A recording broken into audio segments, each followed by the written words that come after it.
In a week pulsing with tension, revelations, and emotional landmines, General Hospital continues to prove that in Port Charles, no one's hands are clean and everyone's truth comes with a cost.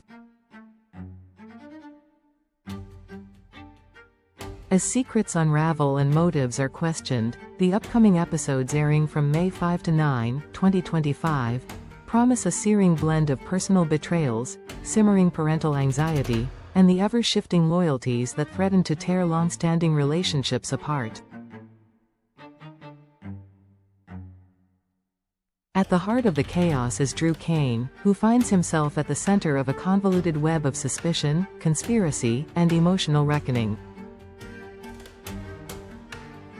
After finally regaining fragments of clarity following his mysterious collapse, Drew is no longer asking if he was drugged, he's certain of it. The only question is who orchestrated the scheme and why. With Willow Tate finally acknowledging the possibility that her husband may have been the target of a setup, the power dynamic subtly tilts in Drew's favor. What once appeared to be reckless paranoia is now beginning to look like prescient caution. Despite the swirling accusations, Nina Reeves finds herself in a losing position. Her once confident maneuvers have unraveled in the face of Drew's suspicions and a dawning awareness from others around her. Perhaps the most critical misstep in her ongoing campaign was failing to involve Portia Robinson or Brad Cooper to falsify Drew's toxicology reports, an oversight that now leaves her defenseless. Nina, often sharp and manipulative, is outmaneuvered by her own hesitation. Now facing the consequences of both action and inaction, she appears cornered by those she's wronged and even by those she once counted as allies. But Drew's ire doesn't end with Nina. A surprising recollection places Tracy Quartermaine in the spotlight. Drew remembers drinking with her just before things went hazy, and the connection is too pointed to ignore. Could Tracy have been a pawn, or a player, in a deeper plot? And if so, was she working alone or under Nina's influence? Despite outward sympathies from Curtis and Nina, Drew begins to see the contours of betrayal more clearly, and he's preparing for retribution. Meanwhile, Willow's return to work is anything but mundane. A tense and unexpectedly raw confrontation with Sasha Gilmore hints that their shared past, and Drew's pain, has left scars that neither woman is ready to heal.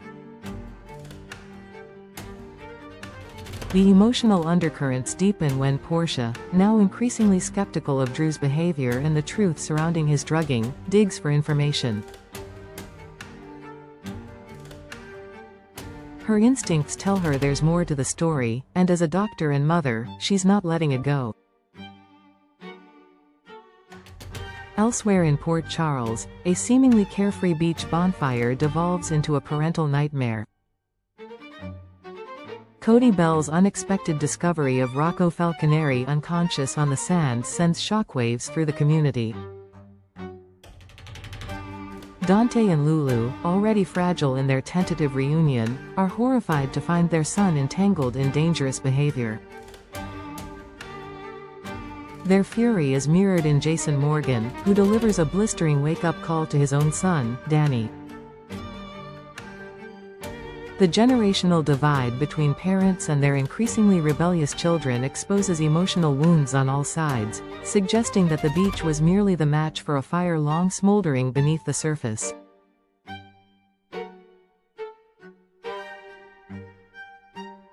In a quieter but no less consequential subplot, Jocelyn Jacks continues walking a tightrope between righteousness and deception.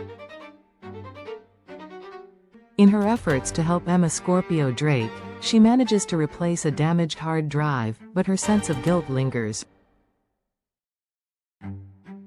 The stakes may be higher than she realizes, especially if Emma is covertly gathering information on the enigmatic Professor Dalton. Jocelyn's moral ambiguity hints at a darker undercurrent that could spiral into something more dangerous than a corrupted drive. Beyond these individual sagas, a constellation of family dramas begins to surface with potentially explosive results. Christina Corinthos Davis, increasingly isolated and emotionally raw, finally opens up to Lucky Spencer. Whether about her turbulent relationship with her mother Alexis or the question of adoption, Christina's confession could shift her narrative arc in a profound way. Meanwhile, Carly Spencer, haunted by her own experiences as an adopted child, offers guidance to Lulu as she wrestles with what it means to be a mother, and what it means to let go. Adding another layer of emotional complexity, Brooke Lynn Quartermaine and Harrison Chase consult with Alexis Davis to navigate their own adoption journey. But an unexpected wrinkle emerges when Tracy Quartermaine questions Lois Cerullo about Brooke Lynn's son. It appears the matriarch's instincts are sharper than anyone anticipated. If Tracy begins to piece together the truth about her great-grandchild's identity, the fallout could be seismic, especially given her legacy in the Quartermaine family and the control she exerts over them.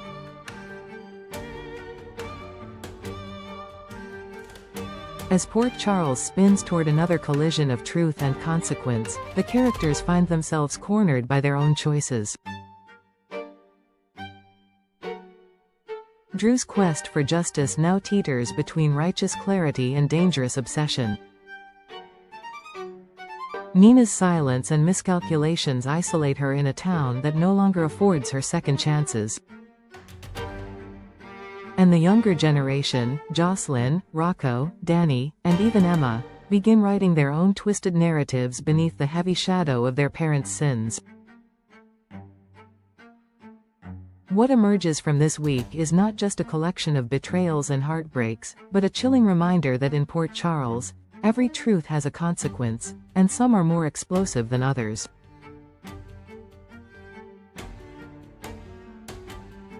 As alliances fracture and secrets come to light, the next move for each resident will not only shape their future but determine just how far they're willing to go to protect the illusions they've built.